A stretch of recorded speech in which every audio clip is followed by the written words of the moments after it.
जय श्री कृष्ण। जय श्री कृष्ण दादाजी। जय श्री कृष्ण बच्चों। दादाजी, आज हमें भगवान कृष्ण की कोई अच्छी सी कहानी सुनाइए। हाँ दादाजी, कहानी सुनाइए। ठीक है बच्चों, आज मैं तुम लोगों को भक्त कर्माबाई की कहानी सुनाऊंगा। चलो पहले बैठ जाओ, फिर आराम से कहानी सुनना। ठीक है दादाजी। हम सब बैठकर कहानी सुनेंगे।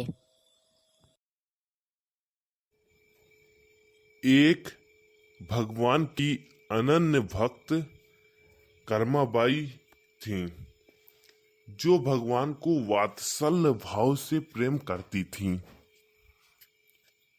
वे श्री पुरुषोत्तमपुरी में निवास करती थीं तथा प्रतिदिन प्रातःकाल स्नान आदि किए बिना ही खिचड़ी तैयार करती और श्री जगन्नाथ प्रभु को भोग लगाती थीं।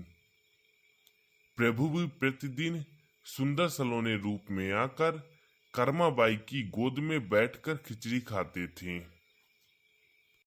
दादाजी, भगवान कृष्ण रोज कर्माबाई के पास खिचड़ी खाने आते थे। हाँ, भगवान कृष्ण रोज आते थे खिचड़ी खाने।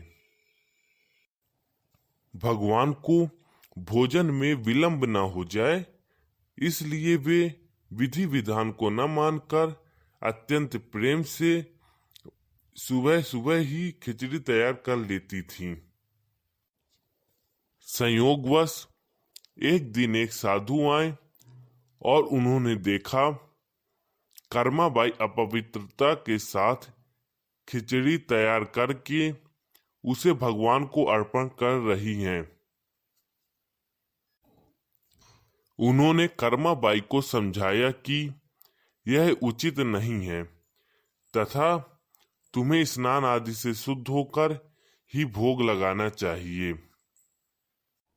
अगले दिन कर्माबाई ने ऐसा ही किया, जिस कारण खिचड़ी तैयार करने में देर हो गई।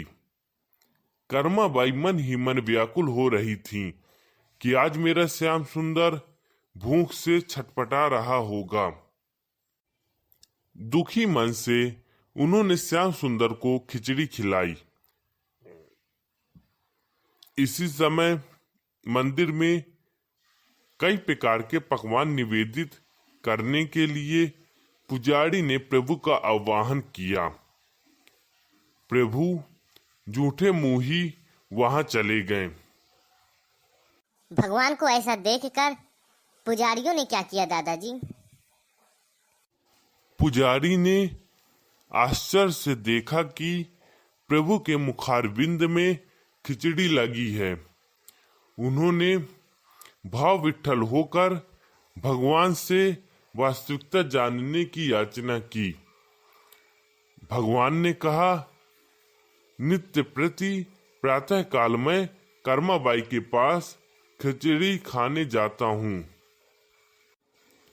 उनकी खिचड़ी मुझे बहुत स्वादिष्ट लगती है। पर एक साधु ने आकर उन्हें स्नान आदि की विधियां बता दी, इसलिए आज खिचड़ी बनाने में विलंब हो गया, जिस कारण मुझे भूख का कष्ट तो हुआ ही, शीघ्रता में झूठे मुंह भागकर आना पड़ा। भगवान की आज्ञा अनुसार पुजारी ने उस साधु को प्रभु की सारी बातें सुना दी। साधु घबराया हुआ कर्माबाई के पास पहुंचा और जाकर बोला, आप पहले की ही भांति नित्य प्रति सवेरे ही खिचड़ी बनाकर प्रभु को निवेदन कर दिया करें। आपके लिए किसी नियम का बंधन नहीं है। कर्माबाई पुनः उसी तरह प्रतिदिन सवेरे भगवान को खिचड़ी खिलाने लगी। कर्माबाई परमात्मा के पवित्र और आनंदमय धाम में चली गई, पर परमात्मा से उनके निश्चल सहज प्रेम की गाथा आज भी गाई जाती है। दादाजी, तभी श्री जगन्नाथ प्रभु के मंदिर में आज भी प्रतिदिन प्रातःकाल खिचड़ी का भोग लगाया जाता है। हाँ, इसीलिए खिचड़ी का भोग लगाया जाता है प्रतिदिन प्रातःकाल। दादाजी, श्री कृष्ण और कर्माबाई की ये कहानी हम लोगों को बहुत पसंद आई।